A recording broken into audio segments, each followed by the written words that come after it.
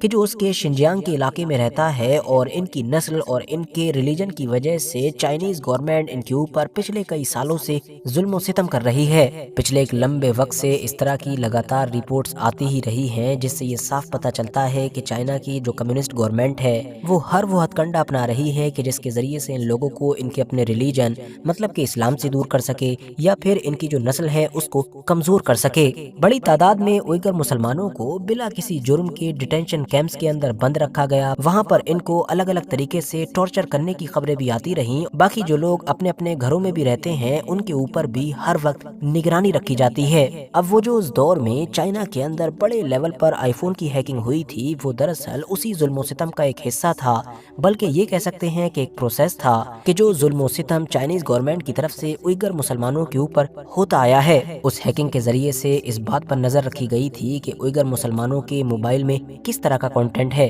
مطلب وہ لوگ کس طرح کی چیزیں دیکھ رہے ہیں اور کس طرح کی چیزیں سن رہے ہیں، کہیں ان کے فون میں کوئی ریلیجیس مطلب کہ مذہبی کنٹینٹ تو نہیں ہے، کیونکہ ایسا کچھ بھی ہونے پر ان لوگوں کو فوراً سزا دی جاتی تھی۔ ورتھ نوٹسنگ بات یہ بھی ہے کہ چائنا نے اس چیز کا استعمال صرف ویگر مسلمانوں پر ہی نہیں بلکہ ایسے بہت سارے جرنلسٹ یا باقی ایکسپرٹس کے خلاف بھی کیا